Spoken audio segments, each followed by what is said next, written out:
Jerusalem, it kind of, I suppose it came about when I was about 50. It probably came about as part of a midlife crisis, assuming that I'm going to live to be 100.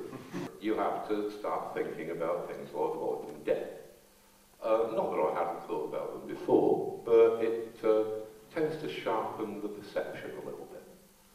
And so I thought, okay, let me think about this, this afterlife business. It doesn't sound very likely to me, but what would I be prepared to put up with in the way of an afterlife?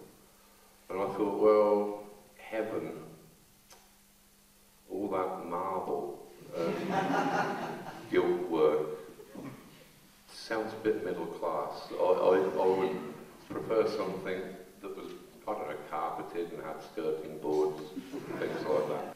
And I thought, what do I want for eternity? And I thought, I want this, basically. I want my lovely little living room with the stars painted on the ceiling. I want all my books. I want my friends. I want my kids. I want my lovely wife. I want Northampton. And I want it forever. If my ideas about time are true, everywhere is an eternal city. Everybody is an eternal being. This is Jerusalem. Everywhere is Jerusalem. Did we but realise? This chapter of Jerusalem, which is chapter 24, you're not going to understand any of it, it's going to be gibberish. But the narrator is the stone statue of the Archangel Michael on top of the Guildhall. Okay, and the chapter title is Clouds Unfold. Always now, and always here, and always me. That's what it's like for you.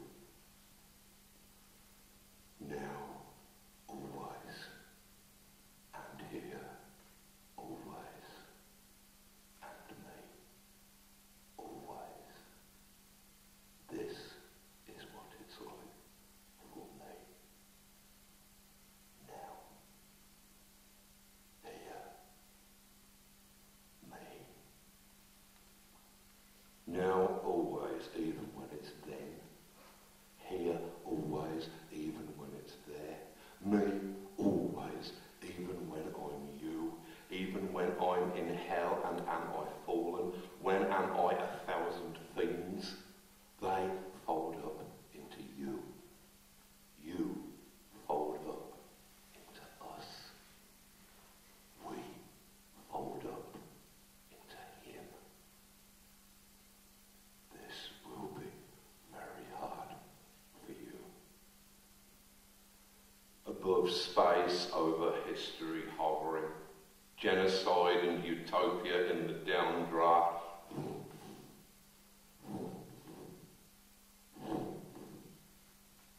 Ball of breath through the white feathers sent to conscientious cowards, blood objectors.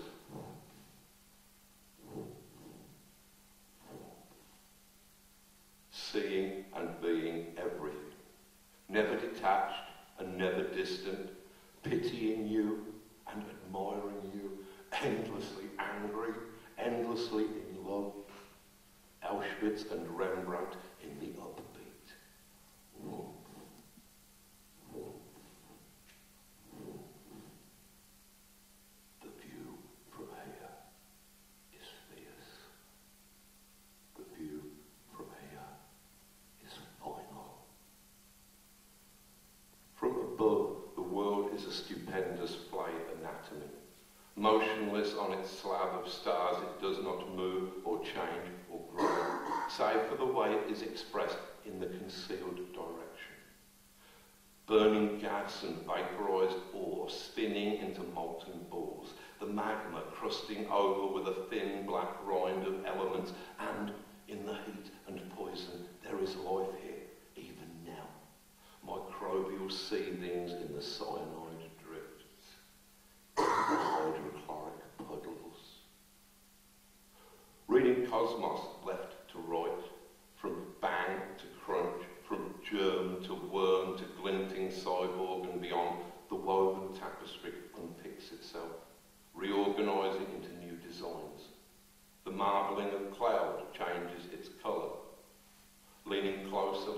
massive doctor's mottled planet meat is visible, exposed. A skin of circumstance pinned back in plump and larded folds. The worms grow backbones and the nymphs sprout feathers. Bus routes alter and post offices are closed. Perfectly right, the scab lifts from the knee intact, reveals a waxy pinkness underneath. I know I am a text made only of black words. I know you are observing me. I know you, and I know your grandmother. I know the far threads of your family line, reading me in 100 years, reading me now from left to right, from Genesis to Revelation. Syphilis and Marla in the wheeling ark, the holding pan.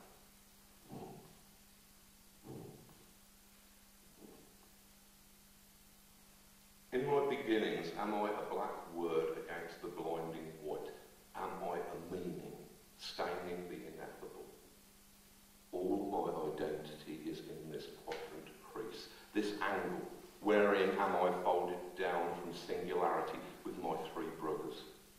Each of us, in 90 paces, count the gold degrees of our awareness, our domain.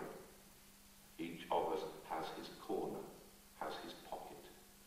Each of us has his own element to work with and his own direction of the wind. These are our nails, these are our hammers, fire and flood and hurricane and avalanche. We are the strong hand in the nuclear flash, the weak hand in the isotope's decay. We are the hand wherefrom the lightnings bristle and the hand that flings the apple or the suicide alike to earth. Full master builder.